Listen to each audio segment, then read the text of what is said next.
Welcome to Sword and Shield, the official podcast of the 960th Cyberspace Wing. Join us for insight, knowledge, mentorship, and some fun as we discuss relevant topics in and around our wing.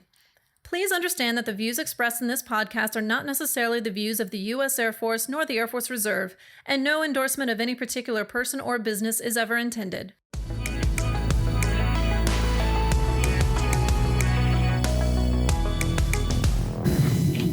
Welcome to another episode of the Sword and Shield. I'm Chief Master Sergeant Christopher Howard, 960th COG SEL, and with me today I have Sergeant Estes.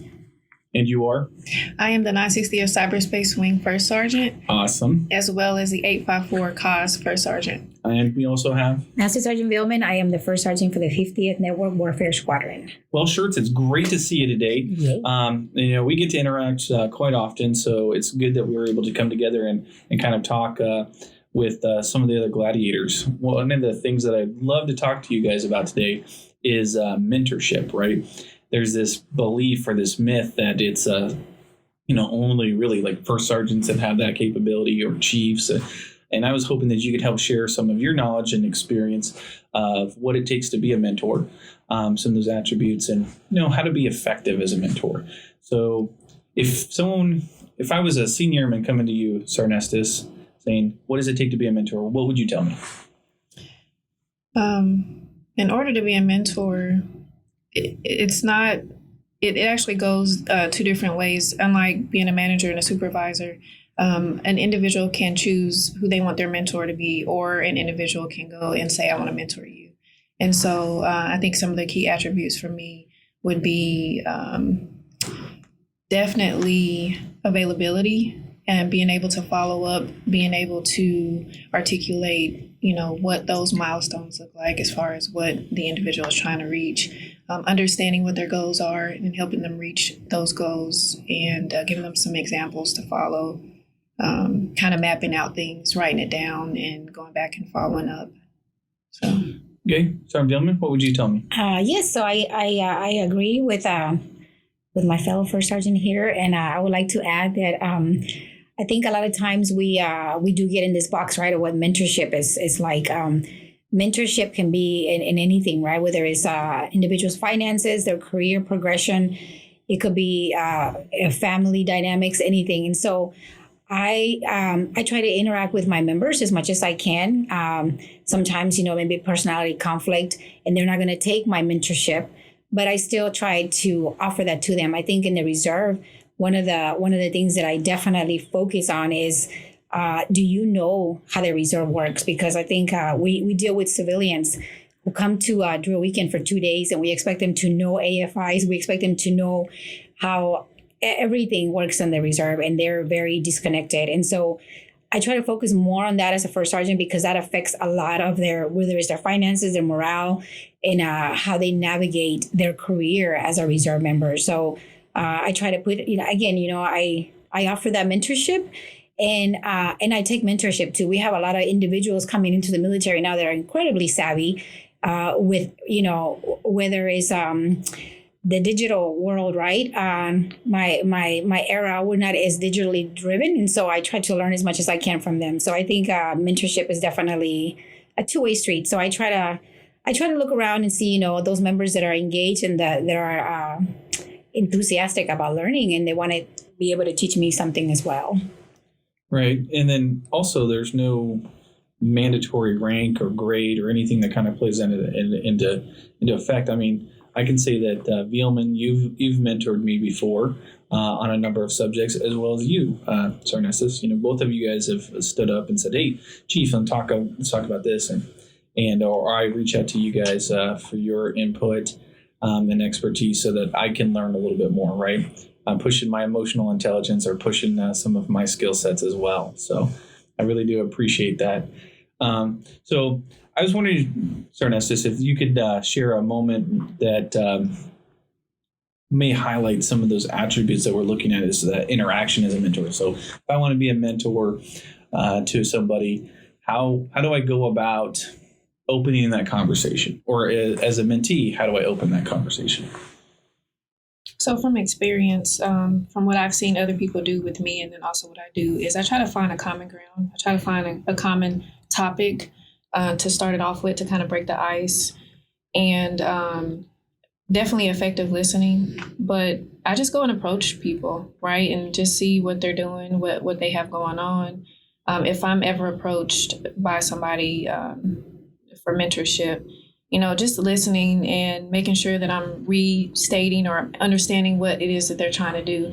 We do have some tools that we use, on the portal.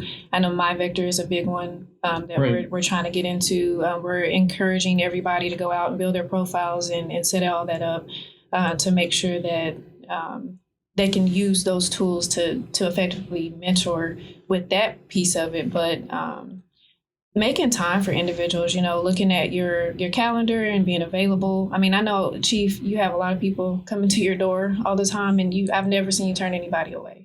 And so I think that's Just important. He does. That's right. I think that's important, though, to be available, making time to have those meaningful conversations with them.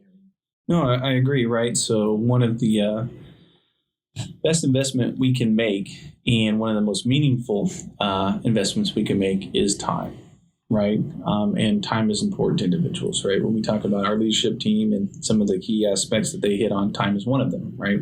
But also just being able to take the time to interact. One thing that you said I wanted to highlight and kind of pick at is those active listening skills and the piece about, what does a active listening look like? And one of the things that you highlighted is, kind of taking what this person said and then giving it back to them a little bit differently to keep that conversation, that feedback loop there, right? So now an individual feels that they've been heard because I'm hearing some of the same things. It's not necessarily affirmation of what they're saying, especially if we're trying to get through a problem, but necessarily just reaffirming that feedback loop is there so that someone understands that, yes, you are listening to me. And then that opens up the communication a little bit more and then helps, build that connection. Sergeant Vielman, do you have any other advice? I don't let them talk, Chief. I just give them my opinion. I know you're just joking, but anyways. No. I think, MyVector, like she was saying, it's a great tool. We try to do briefings at my unit. That's one of the things that I harped on when I came to the unit was there's a lack of knowledge across the board, right? So a lot of times we expect supervisors to do their job and they look at senior NCOs like, okay, you know everything because you're a senior NCO, and we're all kind of in the same boat of we're just, stumbling in the dark when it comes to the reserve, right? Like, where do I go for this? And I hear people asking each other all the time, so where do I find this and where do I find this? And so, we try to do briefings at the unit. So we did a briefing on MyVector. And I'm always excited about those briefings. I'm probably the only nerd in the room who finds excitement in that. So when we did the in a lecture, wing full of nerds, you're the only nerd, really. They're nerds Well, in a isolate. different way. They're nerds in a different way. So so we had and so I was like, look at all the cool things you can do in MyVector, and my hope is always that like you utilize that because it's only going to help you, right? To find a mentor within your career field that you've never seen, and they can advise you on career pathway. So please go out there and please use that MyVector. It's a really, really awesome tool. Right. No, I'll pick it MyVector for a moment. All right. I have a number of individuals that have, I guess, connected from a mentor or mentee perspective on MyVector. And the challenge there, too, is much like time, right? You got to make sure you make the effort. So anytime someone asks for me to be their mentor, I say, yes, congrats. And then if you look at MyVector, there's a number of things we can do. We can set up a plan. We can set goals. And so one of the first things I do is, okay, tell me a little bit about what you're looking for. Tell me a little bit about yourself. What specific goals are you hoping for? And then I set goals and I set challenges for people on MyVector. And when they complete that, they're supposed to get back to me, and then we can move to the next piece, right? So part of that is building your own network for a mentor, being a mentor, right? Find other mentees and find other mentors and then kind of build that up because I think there's a couple different types of mentorship out there, right? There's that career progression mentorship. That's the job performance, the expertise piece. And then there's just mentorship in life and interaction, right? There's two different specific pieces there. MyVector is really good tool for, where am I going to take my career? What are some of the things I need to do? What are some of the things I need to look at? But it's that one-on-one time piece that helps develop the relationship mentorship so that we can get into, more serious topics and have serious conversations. That mentorship has led me to have, some serious, deep conversations with both of you about a wide gambit of subjects. Sergeant Estes, we've talked about, mental health. We've talked about, emotional intelligence. Same thing. Sergeant Vielman, we've talked about emotional intelligence and then relationship building from a leadership perspective. So I think that's, also some key indicators too. As a mentee, what am I looking for and which route do I want to take to get there? And then also understanding how we learn. Am I an active listener? Am I visual? Do I need to see it, on paper and so forth? And then the other piece, and hopefully you guys can help expand on this, is the interaction piece. So as a mentee, if I come to you and say, hey, I need this, and you provide something, and then I don't do anything, how do we get to the next step? So I'm glad you brought that up, because I was thinking that as you all were talking, holding people accountable, following back up, trusting and verifying, right? So, in order to, I guess, keep that piece of it successful, maybe setting some dates in the future, say, hey, on every Tuesday, we're going to reconnect and see where you're at, or, setting a calendar and saying, okay, I'm going to reach out to airman so-and-so on this day and email them or call them or text them and see how they're doing and Right. see where they're at. So just, kind of going back and giving them deliverables and get them into a habit of, not only writing those goals down and setting them, but also following up and, kind of marking off. I'm old school, so I have notebooks and I have boxes, and then I have to check the box, and then I have to line through that line just to make sure Very that organized. yeah, just to make sure that I did what I was supposed to do. So I would say, just following up with that member and making sure that you have time allotted every, week or month or however much you're going to meet, and making sure that you're actually following through, but making sure that they understand that you both know, hey, we're going to meet this time, this day, every month. So when you walk away from that individual, both people understand what's going to happen next. Right. Because time is investment, right? Right. Any other add-ons you have, Vielman? So I tend to disagree a little bit. I think That's fine. so no, and I get about the follow up and everything, right? But I think realistically speaking, when we come in for drill weekends, God, our time is pressed. It's ridiculous. I mean, we're like, It's a marathon. we are, and so if somebody says, hey, these are my goals, I give them the tools that I think will help them, and come follow up with me if you need more assistance. I think that if you really want to do something and you have a goal, you're going to do it. And so I don't need to be on top of you. Like, did you do it? And you follow up with them. That's just how I see it, right? Because if I tell you this is what I want to do, I'm going to say, you need a pathway. Here's the pathway. Now, if you get stuck, you let me know. But I'm not going to follow up with you because I trust that this is your desire. This is your goal, right? So if you want to do it, you're going to fight through hell and water to get to it. And so let me know what I need to do to facilitate that. But I'm not going to keep checking up on you because I trust that that's something that you want to seek, and you're going to follow it. And there's nothing wrong with following up. I think that's great because for some people that works. For me, if I tell you, Chief, this is what I want to do, can you help me? And you tell me blah, blah, blah. If you come back next week, like, hey, where we at? I'll be like, Chief, please, I'm not a 5-year-old. Can you? But that's me because that's my personality. And so I think I approach it that way with some people. You know what I mean? Like if you tell me you want to get your PME done, you want to do it in 6 months. All right, well, here's the pathway. Here's the schedule, how you should work it out. In 6 months, I don't want to make you feel like crap by coming back and did you do it? And you're like, I didn't, because you are going to feel like crap. And so it's like, you already know that's your own, you know what I mean? That's your own desire. That's your career progression, and that's what you're trying to fight for. Do it or don't do it. You want to make time for the gym? You know what you have to do. Do it or don't do it. I can help you, give you my tips, but that's as far as I'm going to go. I'm not going to keep calling and checking up, and did you do it? Did you do it? So that works for me. So again, obviously every mentor is different. So I will give you what you need, and then I'm going to step away and let you go and fight for that. No, I don't think that either direction's wrong. Necessarily, it's different approaches. It's like many things in life. The way I sell it, and it's probably a mix between the two here, is if you're willing to invest in you, I'm willing to invest in you, right? So if you're not doing any of that self-investment, if you're not making the time, if you're not making the effort, I'm going to do some follow-up, right? It's going to be a short-term gig that I'm going to, hey, where are you at on the goal? Are you getting there? What's holding you back? Okay. And then if it's just a lip service conversation, are you really investing in yourself? So that comes the gut check moment, right? As a mentor, right? If you've asked me to be your mentor, if you've asked me to be that leadership in this goal, then I'm going to follow up a little bit and make sure that you're investing in yourself. But if you don't make that investment in yourself, there's a time that I'm going to have to cut bait, and then I'm going to have that moment of gut check, like, hey, look, you told me flat out, this is what you want to do, right? Yeah, okay. And I've asked you a few times, but I'm not seeing the action. So is it really a goal, or did you think that that's what I wanted to hear, right? The reality is I don't give a rat's patootie about what that particular goal is. It's not about me. It's about you, right? And I need you to have that gut check of is this really what you want? Because if it's not, no hard feelings, right? But I'm not going to press you, and I'm not going to invest in this goal. If it's a new goal, then let's be honest about what that goal is, right?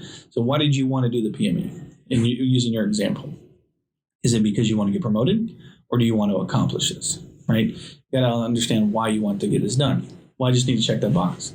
So it's really not that valuable to you, other than you feel like you have to say this to me. So you're just leveraging me to be that force when it needs to be in the internal pieces, which what you're getting at, Vielman, that they need to have that internal desire to accomplish that goal. And then we as mentors are there to stoke that fire to get them past that point, not necessarily to grab them by the collar and drag them across the finish line.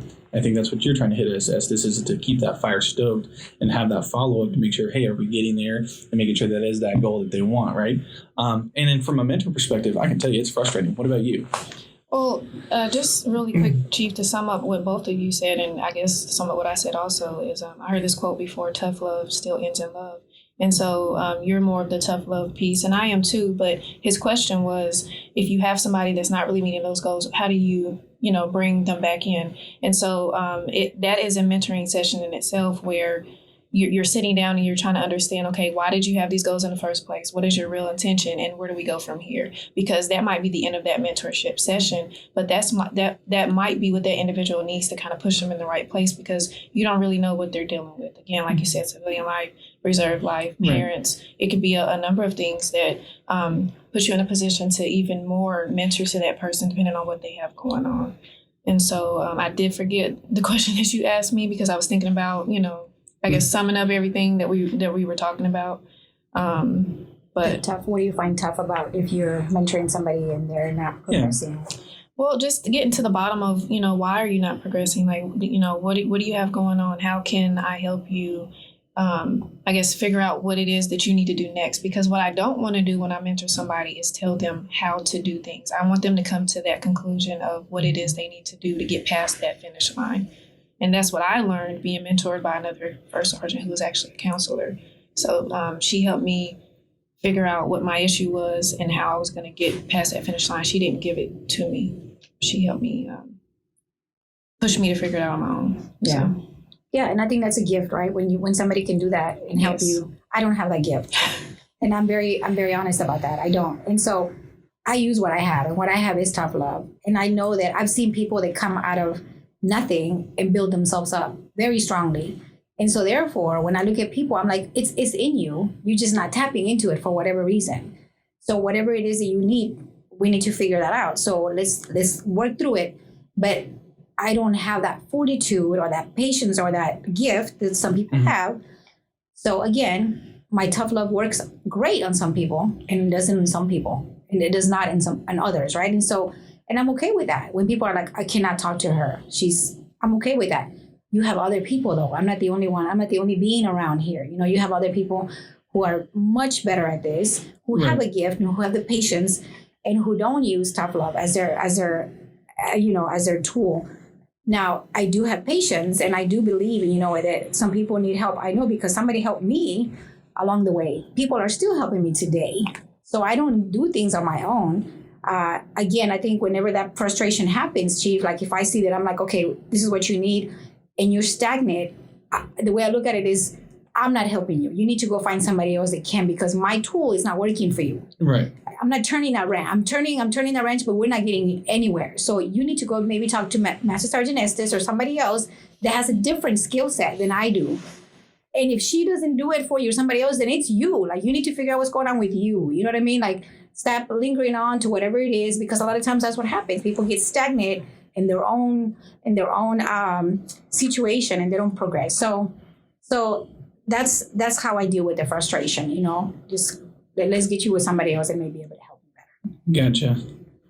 So no, I think that you hit on a good point. I'm going to throw one last theory out here before we close out. I think mentorship is much like, have you heard of love languages, mm-hmm. right? Everybody has their different style, right? And everybody has their way of connecting that. I think mentorship is very similar to that. Like you said, you've identified from a much more tough perspective. And then there's other types of that language for mentorship as well, and find that balance. And so as a mentee, finding which one you respond to get to your goals is important too. And that's the beauty of my vector. That's the beauty of mentorship. It's not a transactional relationship necessarily, and it's not identified on paper that I can only use X, Y, and Z, or these three options, or whatever it is. I can find a mentor anywhere across the board to get that inspiration, that nudge, or that clarification on what my goals are and how one way to accomplish that. Do you have anything that you want to part with, Estes? No, I mean, just to sum everything up, with mentorship, it's not a one-size-fits-all. You can choose who you want to mentor you by evaluating the individual and understanding who you are as a person and what you need. You can go select that mentor, or the mentor can select you. So it's just, hey, it's like you said, no hard feelings. I didn't get what I need from that individual. I'm going to go somewhere else. So. And Vielman's the Red Foreman of mentorship there. What does that mean? So if you've ever watched that 70s show, Red Foreman is the father, right? And I'll share that off tape exactly some of those details. But, basically it's, let me get to that moment where you get the idea that this is the way we need to go.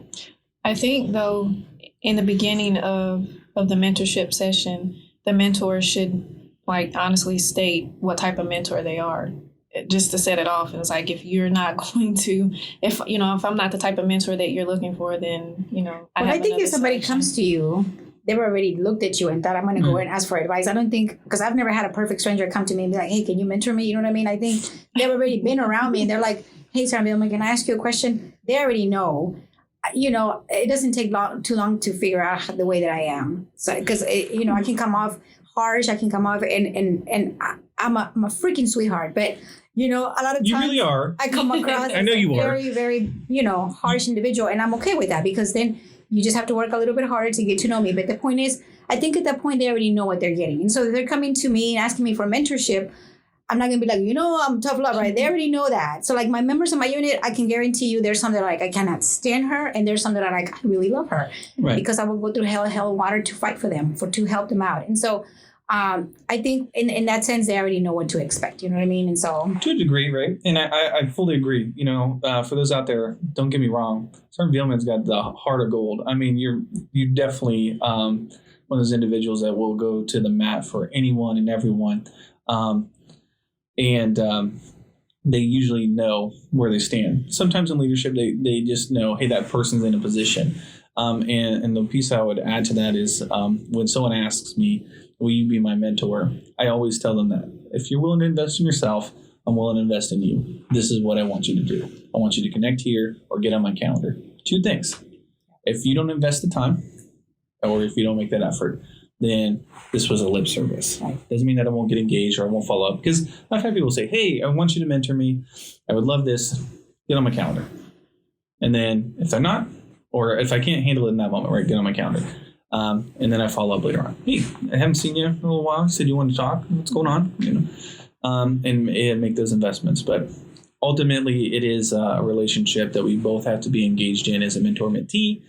And we all invest a little bit of our time and development. And then, from a leadership perspective or from a mentor perspective, finding what language is yours, honing it, defining it, developing it makes you either a good and effective mentor because you know what you can and can't do. When you identify a lot of things, which shows a lot of introspect. which is great from a mentor perspective and from a leadership perspective. Is this is the box that I'm working with. This is what I can do. I know these are the areas I need to work on, but here's what's going on. And I would say that you're the same way, Estes. You know what tools you have as a leader, and you know what areas are your strengths, and you'll move people along as a mentor to other people. So yeah, and for my closing comment, I just want to say that I'm constantly looking for mentors without letting them know that they're mentoring me. Right. I'm one of those silent mentees. I really am. So like I'll tell you a perfect example. Samantha, she's the one that's doing the podcast, right? So she doesn't know it, but inadvertently she's mentoring me because she's very free spirited. She's very accepting. She's not, you don't see her coming off as standoffish or harsh with people, which is the complete opposite of me, right? But we get along great. Like we can sit there and have a conversation and crack up about just silly stuff. And there were days when I would be like, I need to be a little bit more lighthearted like she is. But I never told her that. I mean, obviously I'm telling her that now, but I won't share. I know. And so I think a lot of times, without knowing, we're mentoring people. I think, and if we have something, and I think everybody has something good to offer, everybody, even the people that think, I don't have anything, you're impacting somebody, you're mentoring somebody without knowing it. That's why a lot of times we have to be mindful of what we're doing and how we're carrying ourselves, because somebody's looking up to you and somebody's going to mimic some of those things that you're doing, and they'll never tell you that. Good and bad. They're doing it, exactly. And so we're imperfect beings, right? I'm incredibly imperfect, and I try to put my best foot forward, and I stumble a lot of times, but I always tell myself, and I tell God when I pray, let me be a better version of myself today than I was yesterday, because that's all I can do. And I go forth and try to do that. So thank you, Sam, for the little mentorship sessions that we had. And again, mentoring is an ongoing thing. So thank you for this opportunity to have this conversation. Sergeant Estes, Sergeant Vielman, I really do appreciate you sharing your insight, your thoughts on mentorship. I think we could probably go on this for probably another hour if we really had the time, and maybe we'll circle back some other time and do some more. But thank you for your time. Thank you for your dedication. Right, your guys' roles as first sergeants is a challenging one. Right, you take on a lot of things. I think we've had conversations as a group and individually where where my heart relies. I was a previous diamond wearer. And I know what kind of load that work is. It's not necessarily administratively, but emotionally, there's a lot of work there. There's a lot of demand signals. There's a lot of service before self and sacrifice. So on behalf of all of the gladiators out there, I want to tell you too, specifically, and to the other shirts out there, thank you for that sacrifice. Thank you for that dedication. And thank you for all that you do. Thanks, Chief. Thanks, Chief. Right? And gladiators out there, thank you for your dedication to the mission. Thank you for all that you do in our domain and with our airmen. And then always remember, stab our enemies in the face through cyberspace. That's right. That's right.